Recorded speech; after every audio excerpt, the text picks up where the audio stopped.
베드로전서 4장 7절로 11절까지 봉독합니다. 만물의 마지막이 가까웠으니 그러므로 너희는 정신을 차리고 깨어 기도하라. 무엇보다도 열심으로 서로 사랑할지니 왜냐하면 사랑은 허다한 죄를 덮기 때문이라. 서로 대접하기를 원망 없이 하고 각각 은사를 받은 대로 하나님의 각양 은혜를 맡은 선한 청지기 같이 서로 섬기라. 만일 누가 말하려면 하나님의 말씀을 하는 것 같이 말하고 누가 섬기려면 하나님의 공급하시는 힘으로 하는 것 같이 하라. 이는 범사에 예수 그리스도로 말미암아 하나님이 영광을 받으시게 하려 함이니 그에게 찬양과 다스림이 세세에 무궁토록 있느니라. 아멘. 말씀 위에서 기도합니다. 하나님 아버지 감사합니다. 이 시간 아버지께서만 홀로 높임과 존귀와 영광을 받으시옵소서. 저희를 불쌍히 여기시고 긍휼히 여기시사 성령님 이 시간 친히 말씀하여 주시옵소서. 아버지 앞에 모든 것 감사하며 맡기며 우리 주 예수 그리스도의 이름으로 간절히 기도합니다. 아멘. 지금은 진짜 잘 사는 것보다 제대로 살아야 돼요. 바르게 살아야 돼요. 그래서 우리는 성경을 하나님이 주셨기 때문에 성경 속에서 지금이 어느 때인가를 다시 한번 점검할 필요가 있어요. 그래서 제가 다시 한번 정리를 했는데 이거는 날마다 우리가 이 시계들을 정리를 해봐야 돼요. 지금이 어느 때인가. 지금이 계시록 6장을 보면은 넷째 인이 떨어질 때 이 지구상의 4분의 1이 죽어요. 근데 이건 하나님이 우리에게 이렇게 정한 것이고 아직 우리에게 이것이 지금 완전히 결과로 나타나지는 않았지만 지금 현재 벌어지고 있는 일들이에요. 그래서 첫째 인, 둘째 인, 셋째 인, 넷째 인을 떼실 때 페일 홀스, 청황색 말이 나오는데 그 탄자 이름이 사망이고 지옥의 그 뒤를 따라서 저희 그 death and hell, 사망과 지옥에게 땅 4분의 1의 권세를 얻게 하셔서 검과 그리고 흉년과 사망과 땅의 짐승으로서 죽이더라 하는 말씀이 우리 앞에 지금 놓여 있는 거예요. 근데 마태복음 10장 29절에 참새 한 마리도 하나님의 허락하심이 없이는 땅에 떨어지는 일이 없다고 하셨는데 세상 사람 4분의 1, 거의 20억가량의 사람들이 사망과 지옥에 삼켜지는 죽음을 왜 하나님께서 허락하시고 또 어린 양 예수님이 왜 그렇게 죽게 하는 인을 떼시는 그 이유와 원인이 과연 무엇일까 우리가 생각해야 돼요. 그래서 지금 여러분들이 이 지금 성경 안에서 이러한 맥을 여러분들이 스스로 항상 정확하게 짚을 수 있어야 돼요. 첫째, 에덴 동산에서 아담과 하와의 타락이 발생했어요.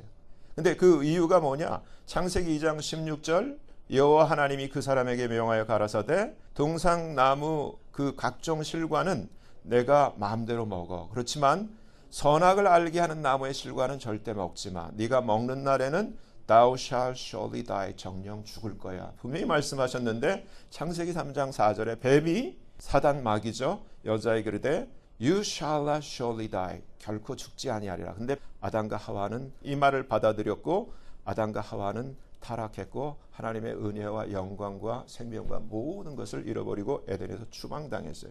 두 번째, 노아의 때, 창세기 6장이에요. 노아의 때, 근데 예수님이 오실 때 노아의 때와 같을 것이라고 하셨는데 여러분 묵상하셔야 돼요. 뭐냐 하면은 노아 때에 두 부류의 사람이 있었어요. 하나님의 말씀을 따르는 자, 하나님의 말씀을 무시하는 자. 근데 노아 때 왜 이러한 홍수 하나님의 심판이 임했는가? 바로 사람들의 죄악과 그 생각, 그 마음의 부패 때문이에요. 창세기 6장 5절 이렇게 기록하고 있어요. 여호와께서 사람의 죄악이 세상에 great 관영함과 그 마음의 생각의 모든 계획이 항상 악할 뿐 continually evil이라는 표현을 쓰고 있어요. 이 때문에 결국은 그 마음과 생각의 잘못됨, 그 악함 때문에 하나님이 다 destroy, 멸망시켰어요. 그리고 중간에 성전시대, 에스겔 성전시대 때 예루살렘 사람들의 그 우상 숭배와 모든 가증함 점점 디벨롭 되는 것을 볼 수 있죠. 에스겔서 9장 4절에 이렇게 말씀해요. 이르시되 너는 예루살렘 성읍 중에 순행하여 그 가운데서 행하는 모든 가증한 일로 인하여 탄식하며 우는 자의 이마에 표하라. 이들만 살아나요. 근데 이 당시 문제가 뭐였는가? All the abomination, 모든 하나님이 가증하게 보시는 일들, 우상 숭배예요. 근데 현재는 어떠한 우상이냐 심각해요.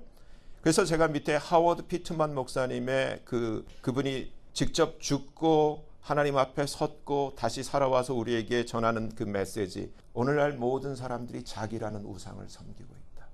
생각해 볼 문제예요. 그리고 마지막 때, 지금 이 시대, 이 마지막 때 종말의 때의 교회들의 배도, 데살로니가 후서 2장을 보세요. 형제들아, 우리가 너희에게 구하는 것은 주 예수 그리스도의 강림하심과 우리가 그 앞에 모임, 그 휴거에 관하여 혹 영으로나 말로나 혹 우리에게서 받았다는 편지로나 주의 날이 이렇다고 동심하거나 두려워하거나 하지 말 그것이라. 누가 아무렇게 하여도 너희가 속지 말라. 첫째, 먼저 배도하는 일이 있어야 하며, 두 번째, 적그리스도 저 불법의 사람 곧 멸망의 아들이 나타나기 전에는 이르지 아니할 것이다. 분명히 말씀하셨고, 저가 하나님 성전에 앉아 자기를 보여 하나님이라 할 것이라고 분명히 우리에게 가르쳐 주셨는데, 지금 먼저 배도는 이미 사실이 됐고 적그리스도는 지금 임박한 가운데 있는 거예요. 현재 시츄에이션이 그렇다는 얘기예요. 그리고 지금 계시록 3장에서 살았다 하는 이름은 가졌으나 죽은 자들이라는 그러한 그 표현이 나와요. 사대교회, 사대교회의 사자에게 편지하기를 하나님의 7영과 7뼈를 가진 이가 가라사대 내가 내 행위를 하노니 네가 살았다 하는 이름은 가졌으나 너는 죽어 있다. 이런 표현을 하고 있어요. 여러분 중요해요. 교회를 다닌다고 우리가 구원받는 거 아니에요. 지금 교회에게 얘기를 하는 거예요. 여러분들이 똑같이 과거 예수님이 꾸짖었던 바리새인 사두개인, 모양은 있는데 생명이 없어요. 저와 여러분이 지금 교회에 앉아 있다고 안심할 것이 아니라 내가 정말 살았다는 이름은 가졌는데 내가 정말 살아있는가, 제대로 된 삶을 살고 있는가를 지금 정신 차려서 점검해야 돼요. 계시록 3장의 2절, 너는 일깨워 뭐라고 말씀하시냐면 그 남은 바 죽게 된 것, ready to die, 지금 죽을 준비를 하고 있는 너의 그 나머지를 지금 굳게 하라. 그리고 생각하고 지켜 회개하라. 어떻게 받았으며 어떻게 들었는지 은혜를, 구원을 생각하라. 회개하라. 근데 여기서도 똑같이 아까 에스겔 성전처럼 그 옷을 더럽히지 아니한 자 그 몇 명만 내게 합당해서 그들은 흰 옷을 입고 나와 함께 다닌다. 여러분 교회 안에도 흰 옷 입고 다니는 자가 있고 그렇지 않은 자가 있다는 것을 아셔야 돼요. 저와 여러분 모두가 흰 옷을 입게 되기를 바랍니다. 분명히 7교회가 있는데 주님께서 지키어 시험의 때를 면케하시는 교회가 있어요. 빌라델비아 교회예요. 계시록 3장 8절에 볼지어다 내가 내 앞에 열린 문을 두었으되 능히 닫을 사람이 없으리라. 내가 내 행위를 아노니 I know thy works. 주님이 아신다는 거예요. 내가 적은 능력을 가지고도 두 가지예요. has kept my word. 계속 하나님의 말씀을 지키는 삶을 살았고 has not denied my name. 언제든지 내 이름을 배반치 아니하였도다. 그렇기 때문에 내가 또한 너를 지키어 시험의 때를 면하게 하리니 이는 장차 온 세상에 임하여 땅에 거하는 자들을 시험할 때라. 그래서 제가 여기 이렇게 정리를 해봤어요. 제가 이것 때문에 슬펐어요.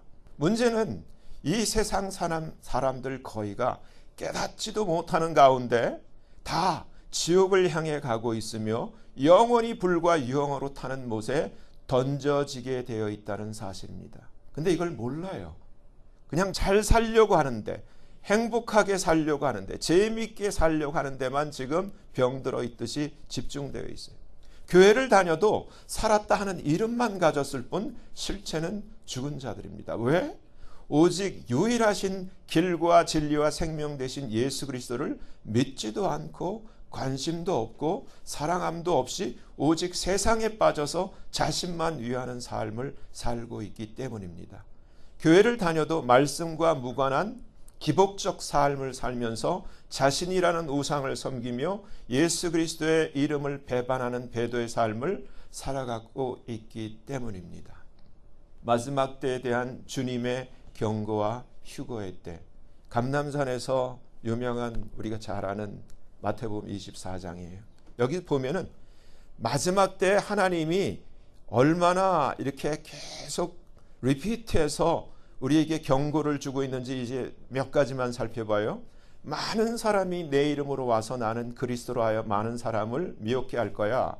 또 거짓 선지자가 많이 일어나 많은 사람을 미혹하게 할 거야. 그리고 불법이 성함으로 많은 사람의 사랑이 식어질 거야. 또 선지자 다니엘의 말한 바 멸망에 가증한 것이 거룩하게 선 것을 보게 될 거야. 그때는 큰 환란이 있겠지. 근데 하나님께서 그 택하신 자들을 위하여 그 날들을 감하실 거야. 그때 그리스도가 여기 있다 저기 있다 하여도 믿지 마. 거짓 그리스도들과 거짓 선지자들이 일어나 큰 표적과 기사를 보여 할 수만 있으면 택하신 자들도 미혹하게 할 거야. 내가 분명히 말했어. 사람들이 너에게 말하되 그리스도가 광야에 있다 하여도 가지 말고 골방에 있다고 하여도 믿지 마. 그러면서 그 환난 후에, 그날 환난 후에 해가 어두워지고 달이 빛을 내지 아니하고 별들이 하늘에서 떨어지며 하늘의 권능들이 흔들리게 될 거야. 그때 인자의 징조가 하늘에서 보이겠고 그때 인자가 구름을 타고 능력과 큰 영광으로 오는 것을 볼 거야. 저가 큰 나팔 소리와 함께 천사들을 보내리니 저희가 그 택하신 자들을 하늘 이 끝에서 저 끝까지 사방에서 모으리라. 마치 장애물 경기처럼 수많은 거짓과 불법을 헤쳐서 우리가 하나님 앞에 택하신 자로 들림받기까지 지금 우리 앞에 당한 상황을 주님이 말씀해 주고 계신 거예요. 근데 계시록 6장을 보면은 내가 보니 여섯째 인을 떼실 때 주님이 감람산에서 말씀하신 24장의 내용과 똑같은 내용이 나오죠. 12절 해가 총단같이 검어지고 달이 피같이 되며 하늘의 별들이 무화과나무가 대풍에 흔들려 선과실이 떨어지는 것 같이 땅에 떨어지고 하늘은 종이 축이 말리는 것 같이 떠나가지고 각 산과 섬이 제자리에서 옮기움에 이렇게 되면 어떻게 되는 거예요? 이 여섯째 인이 떨어지면은 근데 지금 저희들은 지금 넷째 인, 다섯째 인 그러니까 첫째 인, 둘째 인, 셋째 인, 넷째 인의 가운데 있고 이제 여섯째 인이 떨어지면은 주님이 오시는 거예요. 여섯째 인이 떨어지면 하나님의 진노가 기다리고 있는데 진노를 피하게 하기 위해서 하나님의 택하신 자 교회를 하나님께서 공중으로 휴거시키는 거예요. 그때 분명히 6장에서 이렇게 기록하고 있어요. 땅의 임금들, 왕족들, 장군들, 부자들, 강한 자들, 각종 자주자가 굴과 산 바위 틈에 숨어 산과 바위에게 이르되 우리 위에 떨어져 보좌에 앉으신 이의 나체서와 어린 양의 진노 from the wrath of the lamb 이 어린 양의 진노에서 우리를 가리우라.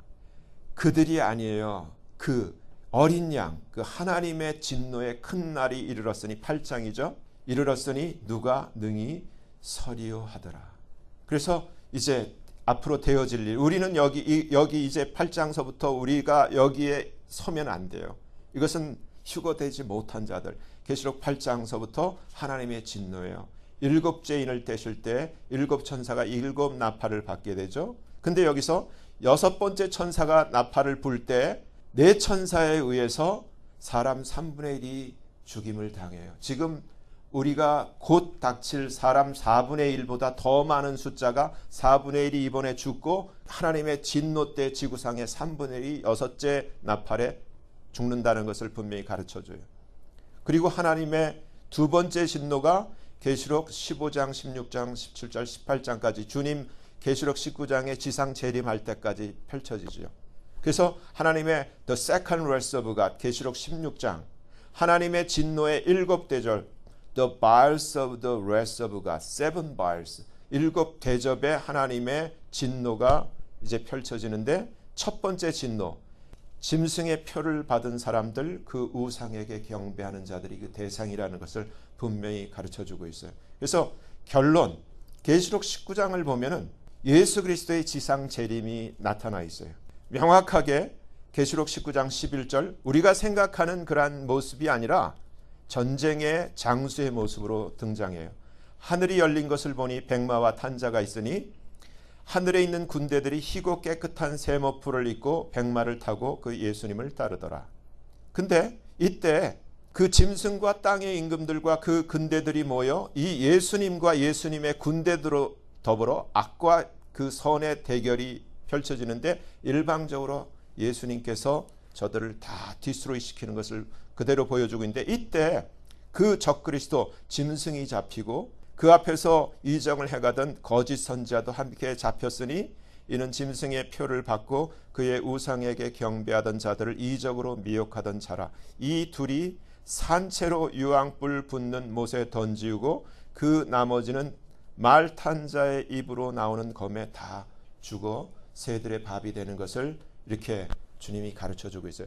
지금 우리가 간략하게 계시록 6장에서부터 계시록 19장까지 우리에게 펼쳐진 우리가 있는 위치를 지금 확인하게 됐어요.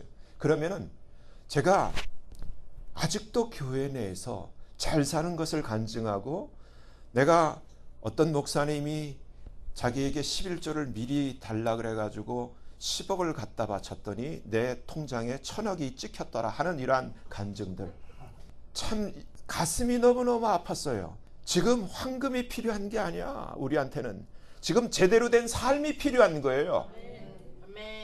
여기서 우리가 오늘 다시 본문으로 들어가요. 이제 우리가 와 있는 위치를 알았으니까 만물의 마지막이 가까웠으니 너희는 정신을 차려. 그리고 깨어서 기도해. 기도한 다음에 내가 해야 할 일이 8절이에요. 무엇보다도 열심으로, 여기서 열심이라는 단어를 찾아보니까 에크테네스라는 이 헬라어를 사용하고 있어요. 근데 에크테네스는 세 가지 뜻이 있어요. intent, 열심으로, 그리고 earnestly, 진지하게, 그리고 assiduously, 면밀히. 이렇게 열심과 진지함을 가지고 면밀하게 서로 사랑해. 이게 주님의 명령이에요. 왜냐하면 사랑은 허다한 죄를 덮게 될 것이기 때문이야. 아멘? 그래, 여기서 빌립보서 2장을 보면은 아무 일이든지 다툼이나 허영으로 하지 말고 오직 겸손한 마음으로 각각 자기보다 남을 좀 더 낮게 여기렴. 각각 자기 일만 돌아볼 뿐만 아니라 각각 다른 사람들의 일도 좀 돌아보아 나의 기쁨을 충만케 하렴. 너희 안에 이 마음을 품으렴. 곧 우리가 잘 아는 예수님의 마음을 품으라는 거예요. 하나님의 본체시지만 하나님과 동등됨을 취할 것으로 여기지 아니하시고 오히려 자기를 비워 종의 형태를 가져 사람들과 같이 되었고 사람의 모양으로 나타나셔서 자기를 낮추시고 죽기까지 복종하셨으니 곧 십자가의 죽으심이지. 이렇기 때문에 하나님이 그를 지극히 높여 모든 이름 위에 뛰어난 이름을 주사 하늘에 있는 자들, 땅에 있는 자들, 땅 아래에 있는 모든 자들로 그 예수의 이름에 그 무릎을 꿇게 하시고 모든 입으로 예수 그리스도를 주라 하시나요 하나님 아버지께 영광을 돌리게 하셨느니라. 여러분, 여기서 힌트를 얻으셔야 돼요. 우리도 예수님을 닮아서 이와 같이 자기를 비우고 자기를 낮추어 섬기는 삶을 살면 이것 때문에 하나님이 우리를 높이신다는 거예요. 영원히 높이신다는 거예요.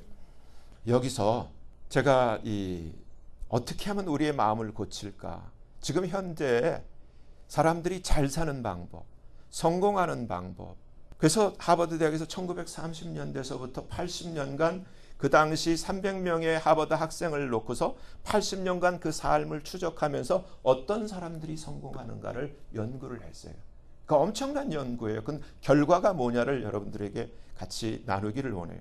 하버드 대학에서 1930년대부터 당시 300명의 하버드 학생들을 대상으로 거의 80년간의 추적 연구를 통해 과연 어떤 사람이 행복하고 성공하는 삶을 살게 되는지 그 가장 으뜸되는 요인은 무엇인지를 밝혀내었는데, 그것은 바로 다른 사람들과 친밀한 관계를 맺는 관계력이었습니다. 행복과 불행, 성공과 실패의 요인은 학력이나 경제력 그리고 배경 등의 스펙이나 조건이 아니라 바로 다른 사람, 타인과의 친밀한 진실된 인간관계를 맺는 데 있다는 것이었습니다. 그러기에 성공하는 삶을 살기 위해서는 다른 사람들과 의사소통을 잘 하면서 진솔한 인간관계를 잘 맺는 능력이 갖추어져야 합니다.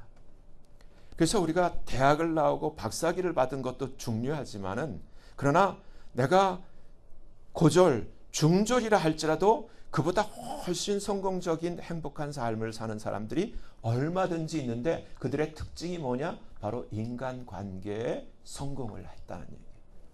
머리로 하는 대화는 지식과 정보를 나누기 위한 대화일 뿐 관계를 맺기가 어렵습니다. 왜냐하면 진정한 관계는 서로 마음을 열고 진실한 마음과 마음이 만나는 진솔하고 친밀한 대화를 통해서만 맺어지기 때문입니다. 그렇죠?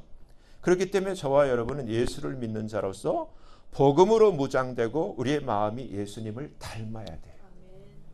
그런데 의사소통을 잘하고 다른 사람들과 친밀한 관계를 잘 맺는 사람들의 특징이 뭐냐면, 나를 중심으로 나를 나타내기 위한 대화를 하는 것이 아니라 상대방을 중심으로 하는 대화를 하는 데 있다는 거예요. 그게 다르죠, 벌써.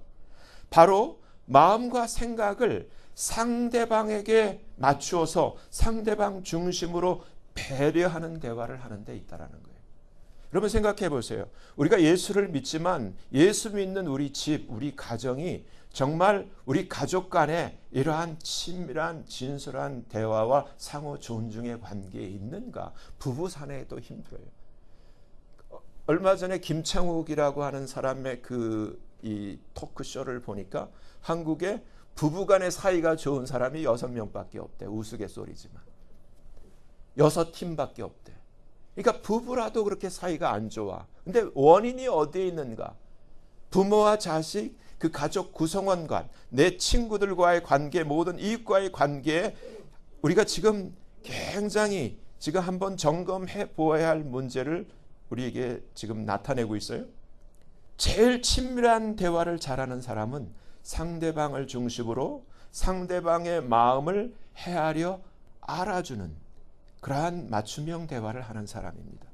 사람들은 그러한 이해와 배려심 있는 사람과 관계를 맺는 것을 좋아하며, 그런 사람의 주변에는 자연스럽게 많은 사람들이 모이게 됩니다. 근데 반면에 자기중심적이고 자기 생각, 이러한 자기를 주로 이야기하는 사람들은 대부분 그 한 번의 대화로 관계는 끝이 나고 거의가 그런 사람과의 대화를 기피하게 됩니다.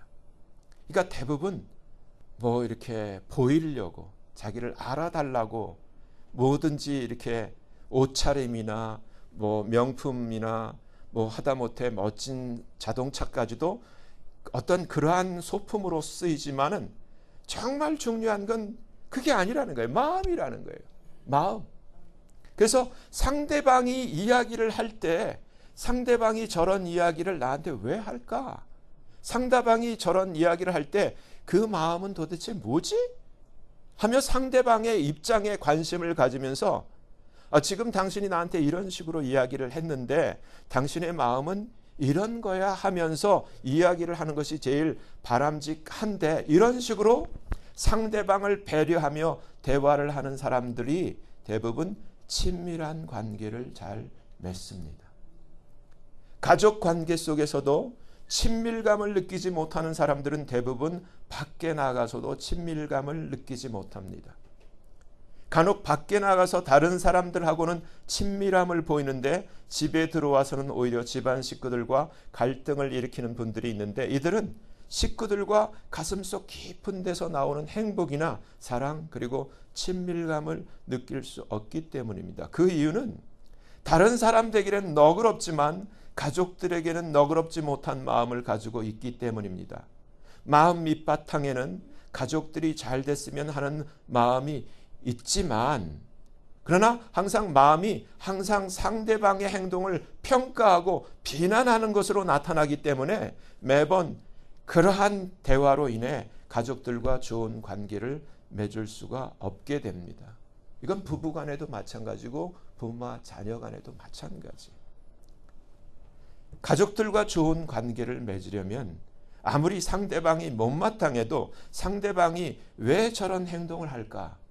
왜 저렇게밖에 말을 못할까 하며 먼저 비난하는 마음을 갖기보다는 그 전에 왜 저 사람이 저런 행동, 왜 제가 저런 말을 할까? 그 이유는 뭘까? 무슨 일이 있었을까? 그 마음은 뭐지? 하며 먼저 상대방을 헤아리며 그 배경과 원인을 생각해보는, 그 짚어보는 마음이 있어야만 합니다. 이게 지혜라는 거예요. 지혜는 이해하며 듣는 마음입니다. IQ가 높고 무슨 수능이 높고 무슨 아이빌리그를 가고 이게 아니에요. 공부 잘해도 사람이 마음이 자기만 알고 지만 똑똑한 줄 아는 사람은 성공 못해요. 상대방을 헤아리며 공감할 줄 아는 그것이 지혜라는 거예요. 그러니까 어떻게 보면 아이비를 나가고 IQ는 높지만 스토핏한 삶을 사는 사람들이 얼마든지 있는 거예요. 우리 교회를 다니면서도 예수님을 수십 년을 믿었는데도 역시 여전히 나라는 울타리 안에 갇혀서 나만 알고 나만 이야기하고 나만 나타내려고 하는 이 관계가 나의 가족 관계를 깨고 있고 하나님의 영광을 빛을 가리고 있는 거예요. 깨어나셔야 돼요. 지혜는 이해하며 듣는 마음입니다.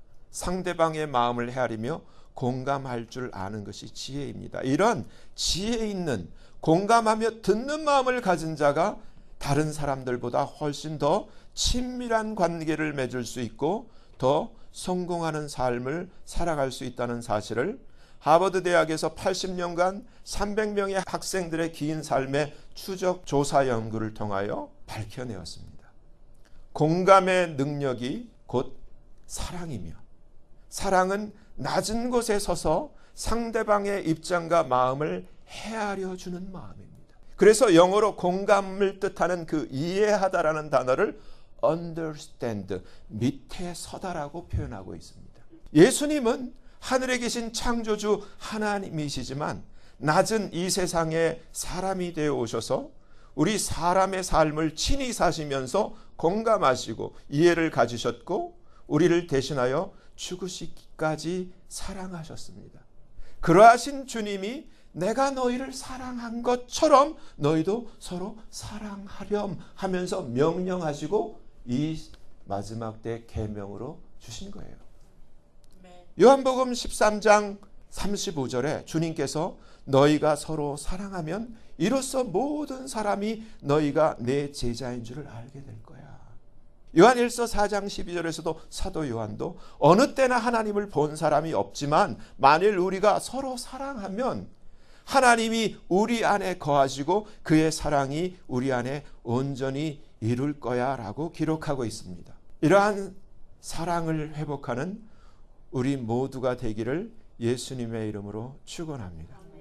여기서 지혜에 대해서 솔로몬이 하나님의 지혜를 구하자 그가 구하지 않은 재물과 영광까지 더하여 준 사건을 우리는 기억하고 있어요. 성경을 보면 솔로몬이 구했던 지혜로운 마음을 understanding heart, 이해하는, 공감하는 마음이라고 기록하고 있어요.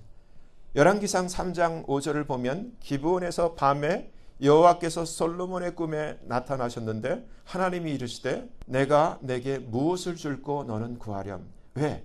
기브온에서 바로 조금 전에 이 솔로몬이 하나님 앞에 일천 번제를 드린 다음에 하나님이 내가 너를 위해서 무엇을 해줄까? 이때 우리가 잘 알듯이 솔로몬이 무엇을 구했어요? 지혜를 구했어요.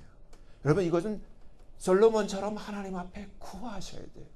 이 지혜, understanding heart, 다른 사람의 입장을 헤아려주고 낮은 곳에서 그와 그 마음을 맞추어서 공감할 수 있는 능력은 하나님의 은사예요. 솔로몬이 이 understanding, 이 지혜를 구했을 때 한국말 성경에는 그 말씀이 주의 마음에 맞았다라고 되어 있는데 그게 아니라 이것이 하나님의 마음을 기쁘시게 했다는 거예요. 그러니까 하나님이 기뻐하는 것이 저와 여러분이 하나님의 지혜를 가지고 다른 사람들에게 이해와 공감에 사랑을 할 줄 아는 것을 기뻐하신다는 거예요. 그래서 하나님이 네가 이것을 구하는구나. 너 자신을 위하여 long life, 장수를 구하는 것도 아니고 riches, 부를 구하는 것도 아니고 또 자기 원수의 생명을 멸해달라고 구하는 것도 아니고 오직 그 사람들을 위하여 그 송사를 듣고 분별하는 지혜, understanding을 구하였은즉 네가 구하지 아니한 riches and honor, 부와 영광도 내가 너에게 함께 주마. 여러분, 하버드에서 80년간의 그 300명의 그 긴 추적 연구를 통해서 밝혀진 것은 우리가 성경을 통해서 알 수 있어요. 모든 복은 하나님으로부터 와요. 우리가 지혜의 삶을 살 때, 지혜는 뭐예요?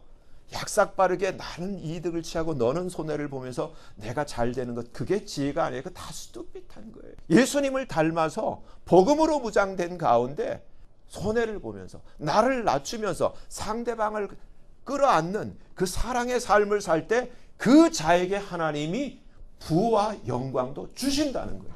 아멘. 근데 우리는 너무 이득에 빨라서 다른 사람의 마음에 상처를 내기가 얼마나 쉬웠나요? 나랑 가까이 사는 사람들에게 얼마나 나는 헤아리지 못하고 나는 내 딴에는 잘 산다고 살았는데 얼마나 바보스럽게 살았나요? 이제 오늘 하나님이 우리에게 말씀하세요. 마음을 바꾸고 생각을 바꾸면 운명이 변화됩니다. 우리의 마음을 지혜로운 마음, 좋은 마음, 너그러운 마음, 배려의 마음, 존중의 마음, 사랑의 마음, 이 겸손한 마음, 예수 그리스도의 마음으로, 그리고 우리의 생각을 지혜로운 생각, 좋은 생각, 너그러운 생각, 배려의 생각, 존중의 생각, 사랑의 생각, 겸손한 생각, 예수 그리스도의 생각으로 바꾸면 그것이 하나님을 기쁘시게 하는 것이 되므로 우리의 삶도 하나님께서 과거의 솔로몬처럼 복되게 변화되게 하실 뿐만 아니라 하나님의 택하신 자로 휴거에 합당한 자로 여겨 주님 공중에 임하시는 날 천사들에 의해 들림받게 하실 것입니다. 여러분, 저와 여러분의 마음을 오늘 본문처럼 다시 만물의 마지막이 가까웠어. 그러니까 너희는 정신을 차리고 깨어서 기도해. 뭘 기도해야 될까요? 무엇보다도 에크테네스, 열심으로 정말 진지하고 면밀하게 서로 이 사랑할 수 있도록 솔로몬처럼 하나님 앞에 이 마음을, 이 지혜의 마음을, 이해의 마음을, 공감의 마음을 우리가 구할 때 하나님께서는 그것을 주시고 우리의 가정을 치유하시고 우리의 주변을 하나님의 영광을 받으시도록 하나님께서 역사하실 거예요. 이러한 마음을 저와 여러분이 이 예수님의 마음을 가지고 새로운 삶, 정말 바르게 사는 삶을 살게 되기를 예수님의 이름으로 축원합니다. 기도하겠습니다. 하나님 아버지 감사합니다. 오늘 말씀을 통하여 주님의 강림이 임박한 때를 살고 있는 우리들이 어떠한 마음과 생각으로 살아야 하는지를 알게 되었습니다. 이제까지 예수 믿는다 하면서 하나님의 자녀라고 하면서 나 중심으로 이기적인 마음을 가지고 다른 사람들을 존중하고 배려하며 사랑하지 못하고 이해하거나 공감하려고도 하지 않은 채 나만을 위해 편협된 예수님의 가르침과 정반대의 삶을 살았던 것을 자백하며 회개합니다. 긍휼히 여기시고 은혜 베푸사 이제부터라도 말씀대로 예수님의 계명대로 낮은 곳에 서서 나보다 상대방을 낮게 여기며 이해하고 공감하며 존중하고 사랑하는 삶을 살도록 도와주시옵소서. 진정으로 예수님 닮은 사랑의 마음과 사랑의 생각들을 품고 서로 사랑하며 살다가 주님 공중에 임하시는 날 다같이 들림받아 공중에서 주를 뵙는 은혜를 누리게 하여 주시옵소서. 감사하며 예수님 이름으로 간절히 기도합니다. 아멘.